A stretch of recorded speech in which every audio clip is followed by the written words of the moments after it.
SMT Nation, we back nation. We've got news out of T-Mobile, and it's a partnership and agreement that actually has a couple of things I'm pretty positive on. I want to cover those here in today's video, so I'll be sure to provide a link for the article. Will be in the description. You guys can follow along to the story and check out more of the details on your own time.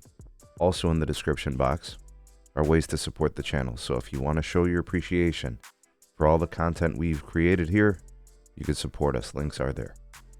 Alright, so titled, Distributed Wireless Company Really Strikes Deal with T-Mobile. So I guess that's the company's name. Really is, I guess we'll call, I don't really want to call them a startup, but they're a young business.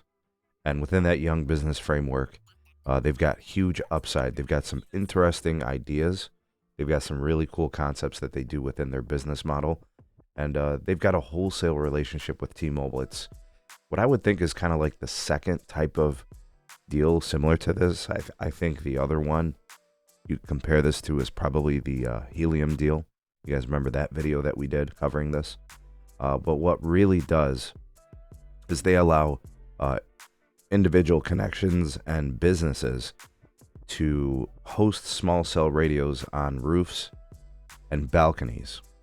So kind of creating smaller network infrastructure and allowing like an enabling MVNO service. All right, now they're going to do it over the T-Mobile network. And they're going to do it with their own network configurations and hardware in order to do this. So this is pretty interesting. Like I said, I think it's more akin to what we saw with Helium with their CBRS and the small cells and, you know, people's home networks kind of serving as the backhaul. And, you know, they've already got some build out here. So I see that within the article they mentioned Austin, Texas, and being within like a 20% of the city's footprint for available network access, which is pretty interesting. You know, really has been working on raising funds, raising money. Now they've got this deal with T-Mobile.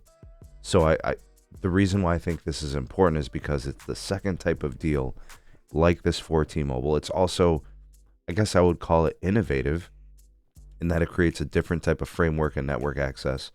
And, you know, it's not like it's going to be some huge scale thing that's going to enable T-Mobile to all of a sudden be this huge wholesaler. I don't think that's the case. But I think it is one of those things that puts T-Mobile in a position to learn more and have more experience with wholesaling and MVNO agreements, which is something since the merger they really haven't done well. You know, with the exception of just a few smaller companies, you know, they're not really scaling the wholesale deals like we see with Verizon. And I've always thought that maybe that was something they should explore, especially if you have a lot of available capacity on your network. And we know that T-Mobile is going to be focusing on increasing, you know, fiber optic circuits to their tower sites. It makes sense to explore more MVNO type agreements. So this, again, it's a little bit more cutting edge with respect to the business model. Right, it's not like the traditional MVNO with respect to, you know, big cable and like Verizon and how they do that. And of course, AT&T snatched up a lot of that dish traffic with Boost Infinite and Project Genesis and those things. But I think, you know, T-Mobile could become a viable player in wholesale should they decide that they can scale this.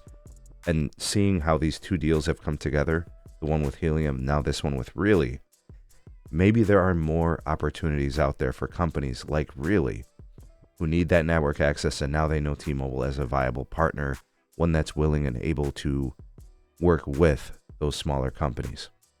So I think this is interesting.